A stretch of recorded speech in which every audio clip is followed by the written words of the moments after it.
દિવાળીના તહેવારને હવે ગણતરીના દિવસો દૂર છે। આ સમયગાળામાં અનેક પરિવારો વેકેશન માણવા માટે શહેરની બહાર જતા હોય છે। લોકોના આવા બંધ મકાનો, દુકાનો અને ઓફિસોને તસ્કરો નિશાન ન બનાવે તે માટે રાજકોટ પોલીસ એક્શન મોડમાં આવી છે।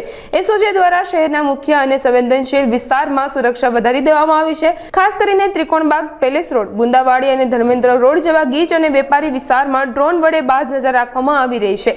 ટેકનોલોજીનો ઉપયોગ કરીને પોલીસ દરેક હિલચાલ પર વોચ રાખી રહી છે।